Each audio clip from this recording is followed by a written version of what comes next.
Bonjour, c'est Madame Laïdouni, votre professeure de français. Aujourd'hui, nous allons entamer le projet 3, qui s'intitule « Écrire une petite biographie romancée ». Notre intention communicative sera relater un événement fictif. Je vais vous expliquer par la suite ce que c'est qu'un événement fictif, ce que c'est qu'une fiction. Et notre objet d'étude sera la nouvelle. Alors, pour notre première séquence, ça sera organiser le récit chronologiquement. On va commencer par qu'est-ce qu'une nouvelle réaliste. Alors, une nouvelle réaliste, ou parfois un conte, est une nouvelle qui, comme l'indique son nom, se fonde sur la réalité. C'est-à-dire qu'elle est vraisemblable. Quand on dit ici conte, on ne parle pas des contes comme, par exemple, Le Petit Chaperon Rouge, ou alors Cendrillon. Pourquoi ? Parce que si on prend Le Petit Chaperon Rouge en exemple, il n'est pas vraisemblable. Il y a un loup qui parle. Donc, ce n'est pas réaliste. On parle ici, dans cet exemple que je donne, on parle des contes qui sont réalistes, qui peuvent vraisemblablement arriver. Très bien. Alors, je reprends. Une nouvelle réaliste ou parfois conte est une nouvelle qui, comme l'indique son nom, se fonde sur la réalité, mettant en scène peu de personnages, mais fortement caractérisés, dans un cadre spatio-temporel délimité. Elle est centrée sur un fragment de vie ou une anecdote. Donc, on peut raconter un événement qui nous est arrivé, on peut raconter une petite histoire, un petit souci qui nous est arrivé, comme exemple. Ensuite, qu'est-ce qu'une fiction ? Alors, une fiction est une histoire fondée, le plus souvent, sur des faits imaginaires, que sur des faits réels. Les personnages qui y sont décrits sont dits personnages fictifs.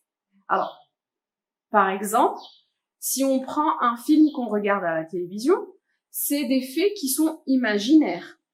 C'est des personnages qui sont fictifs, qui ont été créés uniquement pour l'histoire. Mais dans ce film-là, il y a du vraisemblable. C'est-à-dire que cette histoire-là, elle peut arriver réellement, même si on l'a imaginée de toutes pièces. Alors, une œuvre de fiction peut être orale ou écrite, du domaine de la littérature, du cinéma, du théâtre ou de l'audiovisuel, la radio et la télévision, comme l'exemple que je vous ai donné, voire d'autres formes qui se développent sur Internet. Alors, qu'est-ce qu'une fiction ? Nous pouvons avoir des pistes et des éléments de réponse si l'on se réfère au latin, pareil. Et oui, étymologiquement, ce terme vient de fictio, qui veut dire action de façonner, de formation, de création. Alors, c'est une action. Fiction veut dire créer quelque chose, imaginer quelque chose, créer une histoire qui peut être réelle, vraisemblable. Alors, dans ces histoires-là, je vais vous donner par la suite un texte à lire et à travailler à la maison. Vous allez avoir affaire à les indicateurs de temps. Ces indicateurs de temps-là, ils vont nous indiquer à quel moment on se situe dans notre histoire. Alors, au début du récit, nous allons trouver un jour, jadis, autrefois. Ça, c'est des petits exemples que j'ai donnés. On peut avoir « il était une fois ». Ensuite, une action soudaine. Soudain, tout à coup, brusquement. Ça, c'est quand quelque chose vient perturber la situation initiale. C'est-à-dire, la situation initiale, c'est là où tout se passe le plus normalement possible. On raconte le début de l'histoire, on est en train de décrire. Et soudain, il y a quelque chose qui vient perturber cette histoire. C'est l'élément perturbateur. Et il est introduit par ces indicateurs-là. Alors, ensuite, on a la suite des événements. Puis, après, ensuite, aussi, encore. Et à la fin du récit, nous avons et depuis, enfin, finalement, etc. Ce sont que de petits exemples pour quelques indicateurs de temps. Ici, nous avons un petit exercice sous forme de petit texte où je vais vous demander de lire le petit passage et de relever les indicateurs de temps. Je vais lire le passage.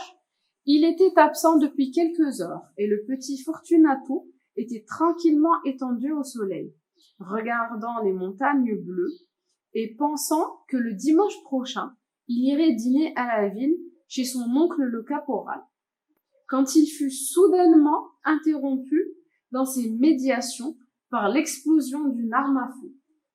Il se leva et se tourna du côté de la plaine où partait ce bruit. D'autres coups de fusil se succédèrent. Enfin, dans le sentier qui menait de la plaine à la maison de Matteo, parut un homme, coiffé d'un bonnet pointu, comme en portant les montagnards. Comme en portent les montagnards. Alors, ce petit passage-là, déjà, il reprend tout ce que je vous ai dit tout à l'heure. C'est une petite histoire, c'est une anecdote qui est racontée sur le petit Fortunato et qui nous raconte un petit événement qui lui est arrivé. Cet événement, il peut arriver à n'importe qui. Il est vraisemblable, mais il est fictif. On l'a imaginé, cet événement. C'est toute une histoire. Mais là, il est vraisemblable. Il peut arriver dans la réalité à n'importe qui.